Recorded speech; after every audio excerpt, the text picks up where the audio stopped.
Chers dirigeants, merci pour l'invitation. Je suis heureux de cette opportunité de nous rencontrer et de travailler ensemble pour l'Europe et pour nos nations. Hier, je me suis entretenu avec le président Trump. Comme beaucoup d'entre vous, ce fut une conversation productive, une bonne conversation. Bien sûr, nous ne pouvons pas encore savoir ce qu'il fera, mais nous espérons que l'Amérique deviendra plus forte. C'est le genre d'Amérique dont l'Europe a besoin. Une Europe forte est ce dont l'Amérique a besoin, à mon avis. C'est le lien entre les alliés qui doit être valorisé et qui ne peut être perdu. De nombreux défis ont été relevés depuis notre dernière réunion sous cet format. La guerre de la Russie s'est considérablement aggravée et c'est la Russie qui a provoqué cette escalade. La Corée du Nord est désormais en fait dans la guerre d'invasion en Europe. Des soldats nord-coréens tentent de tuer notre peuple sur le sol européen. Depuis le sommet de la communauté politique européenne au Royaume-Uni, en juillet, on a beaucoup parlé de la nécessité de céder à Poutine pour qu'il recule et fasse des concessions. Et vraiment, certains, même en Europe, les dirigeants plaidaient fortement en faveur de concessions de l'Ukraine à Poutine, inacceptable pour l'Ukraine, et inacceptable pour toute l'Europe. Et qu'en est-il de la suite? L'Europe doit-elle solliciter les faveurs de Kim Jong-un dans l'espoir qu'il quittera lui aussi l'Europe en paix? Non, un leader fort qui a aidé à construire et à unir l'Europe forte et pacifique n'imaginerait même pas de faire cela. Mais le concept de la paix par la force a prouvé son réalisme et son efficacité plus d'une fois. Aujourd'hui, il est à nouveau nécessaire et il ne faut pas se faire d'illusions en montrant une faiblesse ou en vendant certaines positions européennes ou tout autre pays européen.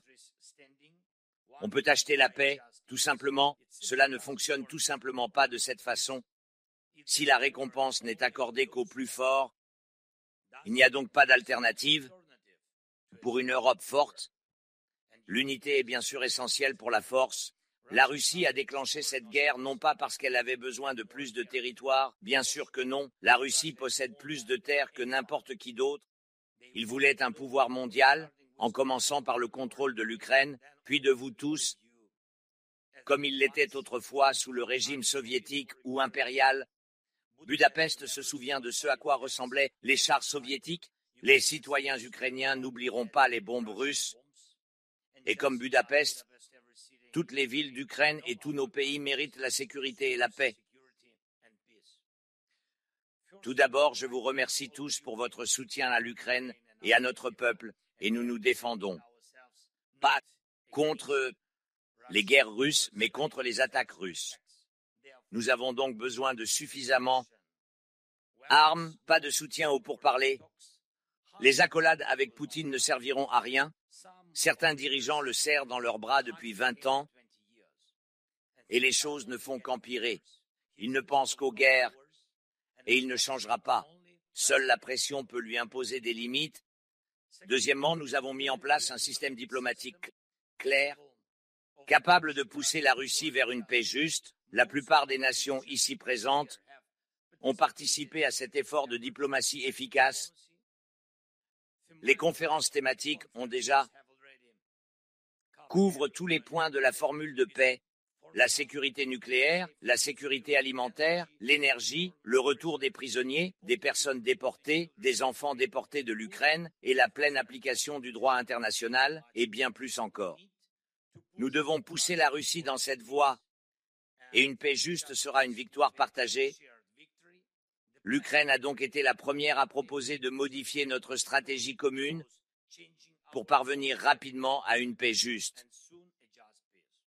Et permettez-moi de souligner que cette guerre se déroule sur le sol ukrainien. C'est important, l'Ukraine est reconnaissante pour tout le soutien de nos partenaires et nous sommes ouverts à toutes les idées constructives pour parvenir à une paix juste pour notre pays, mais c'est à l'Ukraine de décider ce qu'il convient de faire et ne devrait pas être à l'ordre du jour pour mettre fin à cette guerre. La facture pour cette guerre devrait être envoyée aux Russes et non à l'Ukraine, afin que la Russie ne puisse plus faire avancer ses fausses revendications auprès de tous, autour des États baltes, vers les Balkans, tout pays, tout dirigeant qui respecte le droit international. Celui qui s'assoit à cette table doit comprendre que les prédateurs demandent toujours plus de proies. Nous avons vu au cours de cette guerre certaines approches européennes échouer. Par exemple,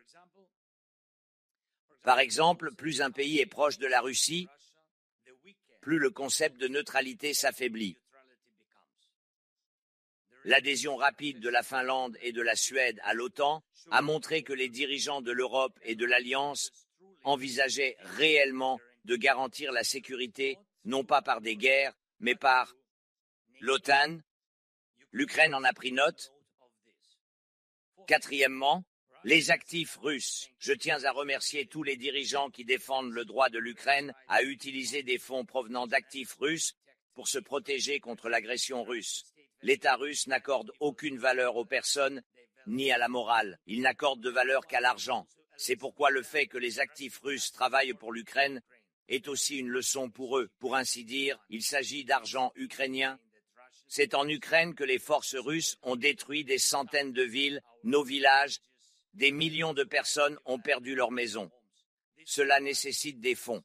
Et maintenant, au lieu de chercher des raisons de retarder les décisions, il est nécessaire de trouver un mécanisme permettant de diriger les fonds vers l'Ukraine afin qu'ils puissent être utilisés le plus rapidement possible.